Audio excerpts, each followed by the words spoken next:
Millau sur le parcours du Tour, c'est officiel depuis quelques heures. La ville accueillera le départ de la 15e étape le 22 juillet prochain. Pour la municipalité et le département qui ont investi 70 000 € contre une étape à domicile, un pari économique pour les commerçants, restaurateurs, marchands de pain ou de vélo, une bonne nouvelle. Le Tour de France, c'est quand même la grosse animation de l'été. Ça va amener beaucoup de monde sur la ville, ça va faire une animation que toutes les générations aiment. Et puis bon, ça fait parler du vélo, donc pour un marchand de cycle, c'est une bonne chose. 92, et voilà. Merci.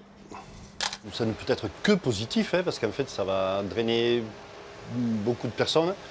Déjà, là, on voit déjà les gens qui ont été voir le Tour de France l'année dernière sur les sacs, ont été impressionnés par l'importance que pouvait prendre la caravane. Du côté des hôteliers, c'est l'assurance d'un remplissage durant quelques jours d'été. Dans un contexte plutôt morose, là encore, une nouvelle qui fait du bien. C'est peut-être une expérience qui serait bien de renouveler plus souvent et pas attendre, si j'ai bonne mémoire, 23 ou 28 ans pour revoir le Tour de France sur Millau. 28 ans exactement, c'était en 1990. Depuis, le décor a changé, le viaduc est apparu. Passeront-ils dessus? Non. Dessous, sans doute. À Millau, tout reste à imaginer. Les clubs cyclo locaux, eux, ont déjà des idées. Chaque ville, si vous voulez, il y a les sorties cadets, ils font les 30 premiers kilomètres, les 30 derniers kilomètres.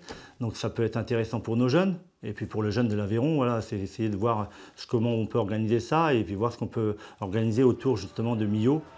Retenez bien, le 22 juillet prochain, les coureurs du Tour s'élanceront de Millau à Carcassonne, 181 km à ne pas manquer.